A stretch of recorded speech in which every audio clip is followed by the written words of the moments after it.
थोड़े दिनों की गल है, अद्धी रात वेले एजाज नक्शी होरां नूं यकदम तरेलियां आउण लग पईयां। साह काले पै गए, दिल जोर जोर दी धड़कन लग पिया। उन्हां मंजी तो उठण दी कोशिश की, पर पुहाली लैके डिग पे।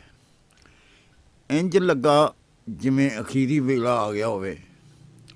उन्हां दे घर वाले जाग पे ते वेख के घबरा गए भई ये की होया। इदों पहलां कि वह किसी डॉक्टर वाले भजदे होनी टल गई ते वह कलमा पढ़ के उठ बैठे ते कई जियां नूं तसल्लियां देन लग पाए।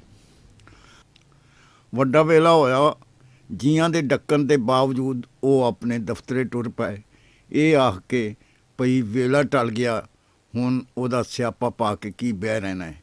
मैनू अल्लाह के फजल नाल सत्ते खैरां ने चिंता की कोई लोड़ नहीं। शी होरां दा एक पुत्र जिहदा नाम फैसल है, कोरिया रहिंदा है। उन्हों पता लगा तो उन्हें एक शेर मोबाइल विच रिकॉर्ड करके भेजिया।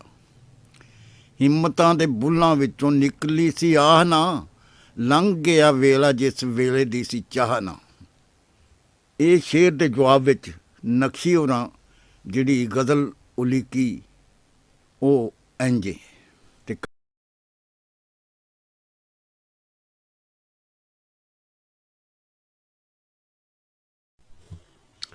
हिम्मतां दे बुल्लां विचों निकली सी आह ना, लंघ गया वेला जिस वेले दी सी चाह ना।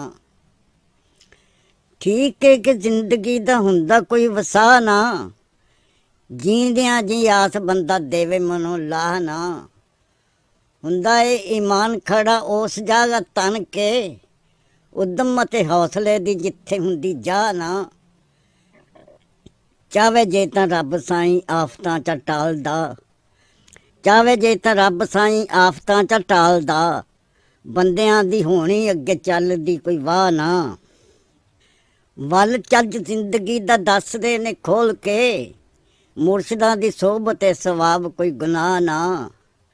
अजे असी टुरे जांदे साह उदों लांगे, अजे असी टुरे जांदे साह उदों लांगे, जदों साडे साहां विच रिहा कोई साह ना। उन्हां लई हुंदे हुसन होर भी वो नक्शी, होरनां लई हुंदे हुसन होर भी वो नक्शी, साडे लईए इक्को इक होर कोई राह ना। साडे लईए इक्को इक होर कोई राह ना।